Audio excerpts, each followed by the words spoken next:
In the 30-odd years that I've been studying Thoreau, one of the things that I have come to this conclusion that he is first and foremost an ethical writer. An ethical writer is someone who really is out to change lives, to change. I mean, he has designs on you, as to use a phrase that Thoreau himself actually uses. Thoreau says in Walden, curiously, that if someone's out to change him or to reform him or, for a love of man to change him, he would run for his life.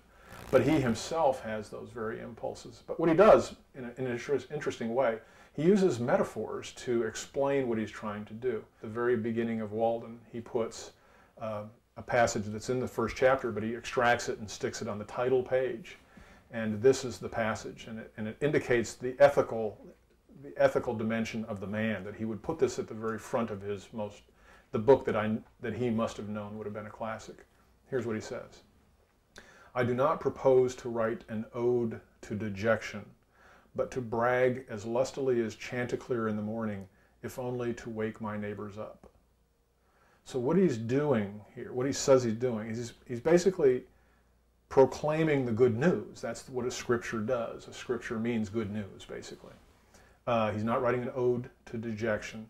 He's going to brag about the possibilities of life, that life is wonderful, that we're free agents, that that there's infinite expectation, and he has of dawns and such, only that day dawns to which we are awake. He uses these metaphors of people waking up to the possibilities, the dawn, the waking, the morning. Morning is when I'm awake and there's a dawn in me, he says. He uses all these metaphors, and it's an ethical awakening. He's not talking about a physical awakening and getting up in the morning and raising your head out of the bed. That's not what he's talking about. He's talking about the effort, as he puts it, to throw off sleep, moral lethargy, the effort to become truly alive. To be awake is to be alive. I have never yet met a man who is quite awake. We must learn to reawaken and keep ourselves awake, not by mechanical aids, but by an infinite expectation of the dawn. So we understand what he's getting at. The metaphors, we can make sense of those metaphors. We understand them intuitively, I think. There are, think of all the songs that employ these exact same images. The dawn, the morning, awakening, and those, they're religious metaphors, basically, ethical metaphors. And Thoreau employs them throughout the book. I think that the main thing that attracts me to Henry Thoreau is his rebelliousness, his ideas that he wants to question all authority. Throughout his life, he was always questioning the church, the government, the press, and he was really trying to make people accountable for the way that they act in real life. He hated hypocrisy, he hated stupidity, and he really wanted to try to question everything that he could and make people be aware that there's more to the world than just what we see. He was an incredibly spiritual person. Everything that he wrote came from a spiritual base. So he was trying to get people to wake up to the fact that we are part of the world, that we are part of nature, that God created that tree and he created us, and that we all have to live in harmony together. Nature was something that you needed to respect. Nature wasn't just for us to use, just to cut down trees for firewood. But nature is something that we have to learn to get along with because it's part of us. And if we lose a tree or if we lose a species of animal or what have you, that takes a little bit away from us as well.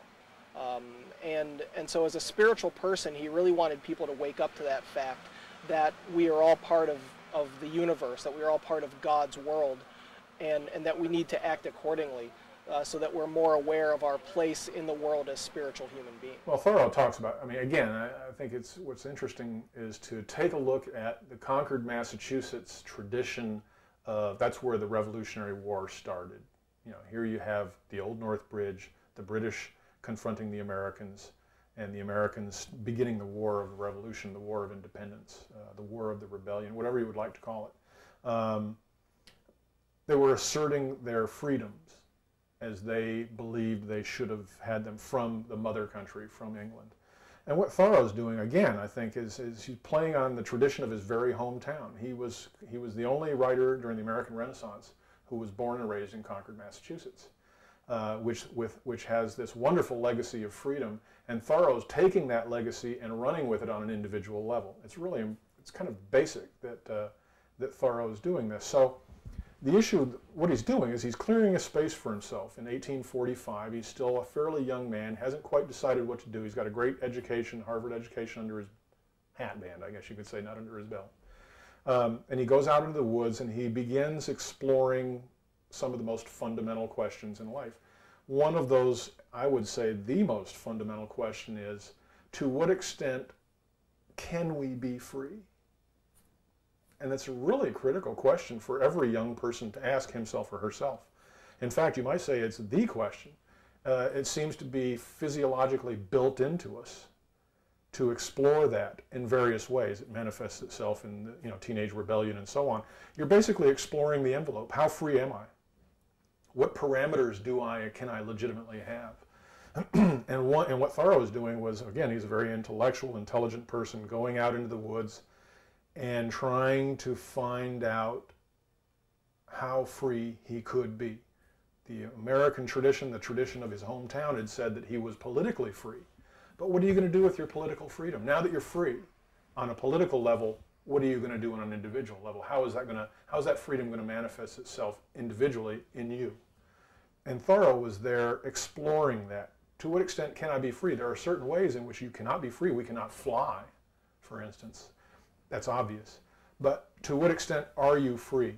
And Thoreau begins to look at, to what extent do I need to sell my soul, if indeed I need to do that, for the good of my body? One Thoreau critic, Crouch, said that Thoreau's whole life was spent teaching the gospel, this particular gospel of what shall it profit a man if he gain the whole world and lose his own soul. And I think that's one of the things that Thoreau was exploring, was this notion that what does the body need, as opposed to what do I want to give it? What does the body need to stay alive here? I need to stay here because my soul needs to stay here with my body. So you need to take care of the body, has certain needs. You need to explore what those needs are. And that will depend a lot, the answer to that, what are the body's needs, will form a large part of what it is you need to be free. What does your body need? Your soul needs to stay in this body, therefore what does your body need? Once those needs are taken care of, then you start to look at the needs of the soul from Thoreau's perspective. So he goes from the chapter economy, which is the needs of the body, to where I lived and what I lived for, which is where I lived. In other words, the soul that was Henry David Thoreau, embodied in this particular body, of course. And then he goes on to reading, to look at the traditions of the past, to see what he can learn from the past, and moves out throughout the book. And basically what he's doing is exploring to what extent he is free. As an individual man, how free is he?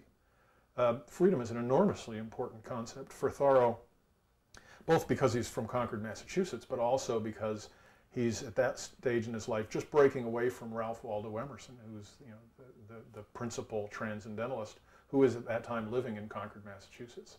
Freedom is, in a sense, swarming around Thoreau as he goes to Walden Pond. It's the principal concern, probably, of the young man who in 1845 went to the pond to live for 2 years, 2 months and 2 days.